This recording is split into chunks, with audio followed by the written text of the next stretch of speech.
everyone, it's Luba from Crystal House of Soul, and in this video I'll be telling you about the importance of cleansing your jewelry. You see, metals, let's say gold, absorbs energies, silver reflects but still remembers, and so on and so on. The list is on. But you gotta understand that whatever even your clothes or shoes, everything is remembering your energy which you go through. I'll give you an example. Let's say in the beginning of a month you had some kind of horrible situation where you're very upset, and at that time you had a necklace, right? And then after 2 days everything went fine, but for no reason you would start feeling anxious or just not well. And a lot of times it's because the energy that was stopped in your necklace when you were through that hard time, the energy is still there and is going to manifest itself inside you again. So it's a two-way ticket there. You, from inside of you, you affect what's outside, but later the outside manifests itself inside. That's to do with jewelry, and you can cleanse that in a few ways.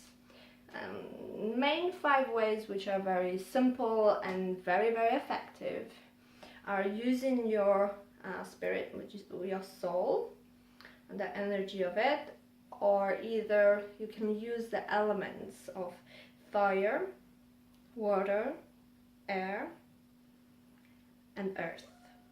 Okay, I'm going to tell you bit by bit how to do it with each element.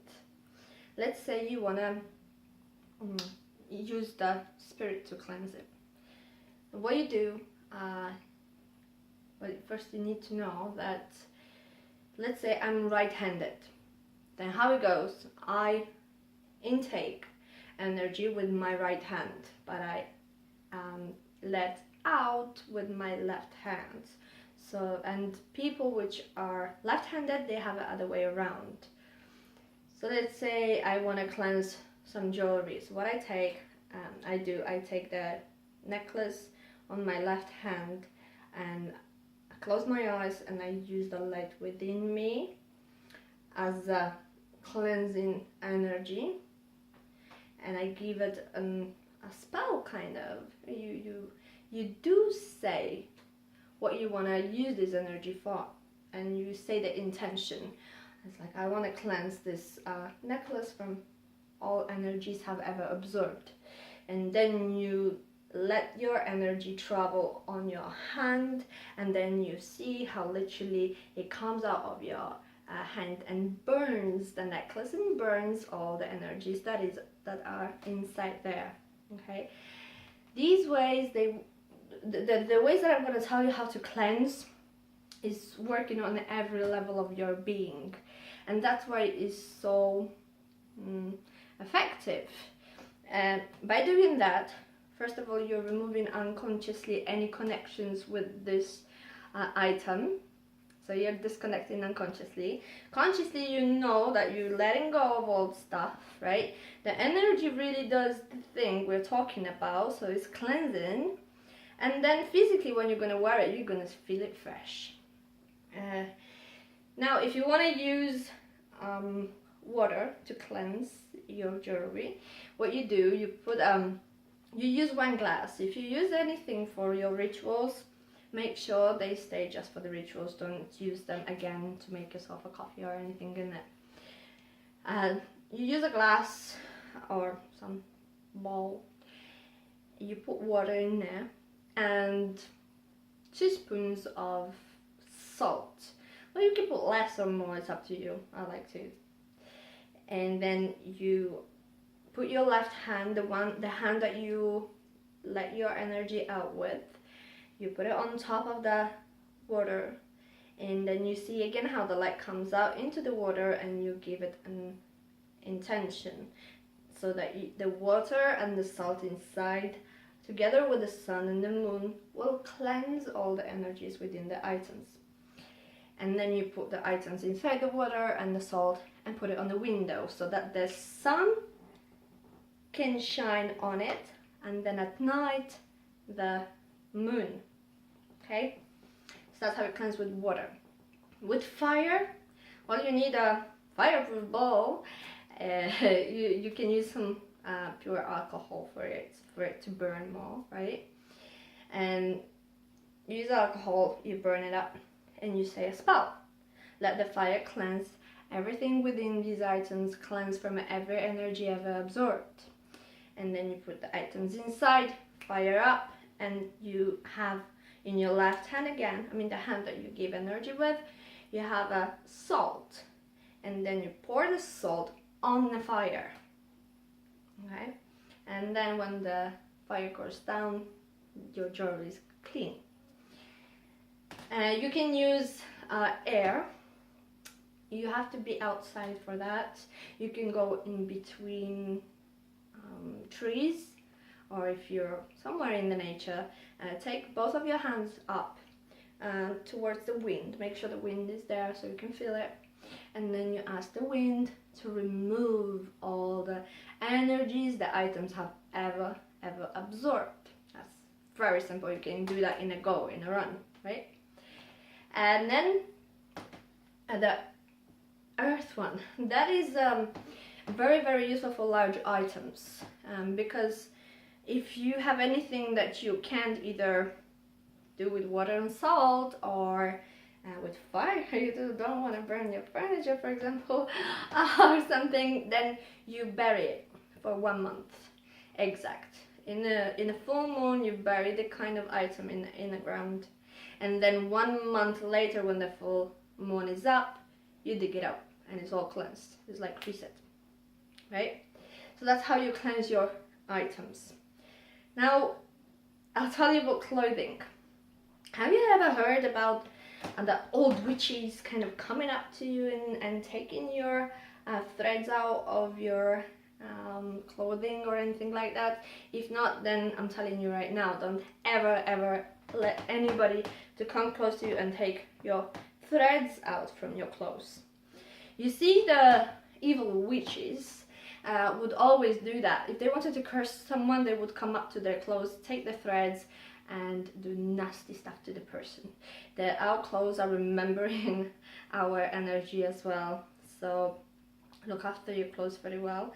And if you had any nasty situation and you had a certain dress on you at that time, then I strongly suggest you just get rid of it, because you will forget about this situation. Let's say 1 year later, you will wear the dress, and all the memories, all the emotions that was at that time when you were wearing the dress will come back.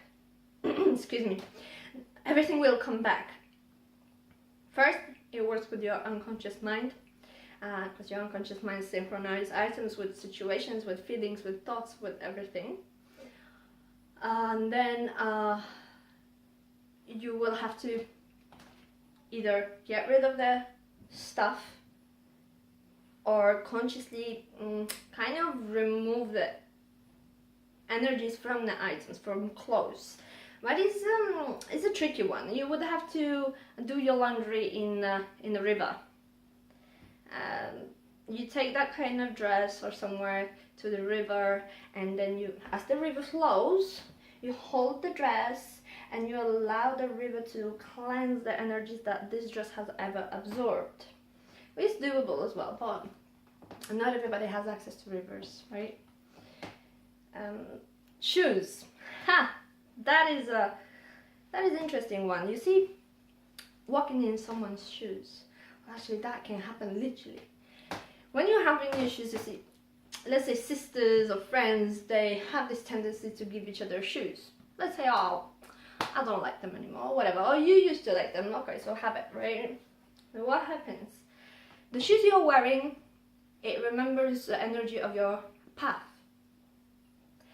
And if you give your shoes to someone, you are influencing their life path with your energy of your life path. And this can get really nasty. Let's say, for example, somebody has a very, very bad relationship. They're fighting with her boyfriend, girlfriend, right? And then this kind of friend, she gives her, or a friend, her shoes. And her friend relationship was just fine. But then when she gets that kind of shoes for no reason, she won't understand why, her relationship will start breaking down just like her friends. So if you are getting shoes from someone, make sure you cleanse them or either buy them. Because even if your friend is giving you shoes, then give her minimum amount of money, whatever, give her something in exchange. In that way you will pay for the her life path. You will give it back to her in the form of the payment, and then that kind of shoes you can wear. Or either you can cleanse them under running water. You take salt again, and underneath the shoes, under running water with the salt, and you say a spell that every step that was made with the shoes that cleanse the path is not mine. I create my own path with the new shoes. And then you're ready to go and use the shoes, okay? So this is just a quick one for the basics of cleansing your personal items.